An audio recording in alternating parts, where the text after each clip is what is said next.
Hi, I'm Brandon Cullins, and I was going to talk to you guys about my first few rides on the colts I get after I get them from the colt breakers. Usually the colt breaker will have them 60 to 90 days before I get on them, depending on the horse. And so when I get them back from him, I usually go right to him for about a month or two, and then I might give him a couple-week break and then go back to him again.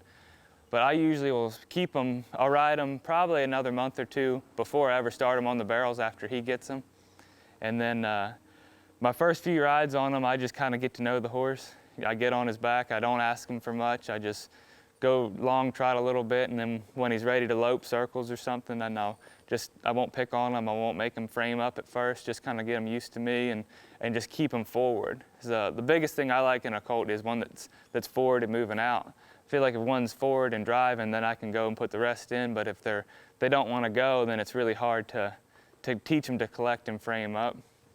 So that's the biggest thing, is keeping them forward. And when I first get them, like I said, I'll just kind of let them walk around the arena and kind of see things. And I won't expect much of them because I know they're colts and they're still learning about life, and their bodies are weaker than the other ones. So I don't want to put a bunch of pressure on them right away.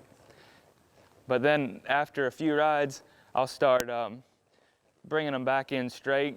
Like when I first couple rides, I'll actually put more shape in them than I normally will, and let them kind of keep their nose out and forward in front of them a little bit, because I feel like when you start bringing their head down, if they don't know how to go forward, then they start getting their front feet stuck.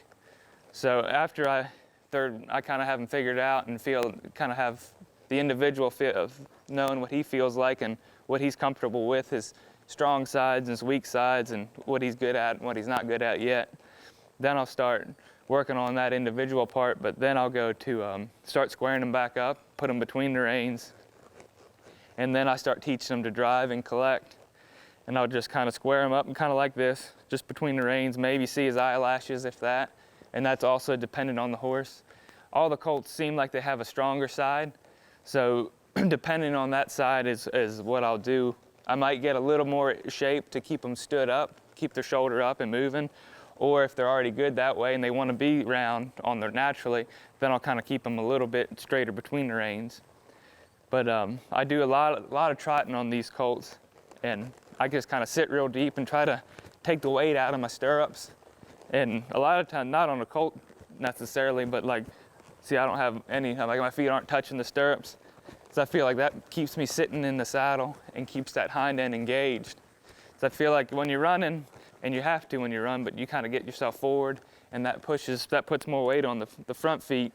But an older horse can take that, and then that's how you have to run in competition. But those colts, I really want to keep them coming up from behind, because if you have the hind end working up underneath of you, everything else gets light and soft. Then I do like start with squeezing my reins and getting them to really drive up and getting into a rhythm and teaching them to stay stood up and moving forward.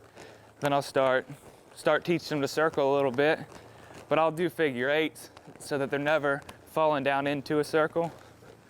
And just the easy ones, nothing really fast or hard, but just so they get a little bit of direction change. And that way they're starting to learn to follow their nose, but they're also learning, when I pick that inside rein up and transition into that other circle, they're learning to step across themselves. And you're doing a little bit at a time, so they're kind of learning without you even knowing it, without them even knowing it.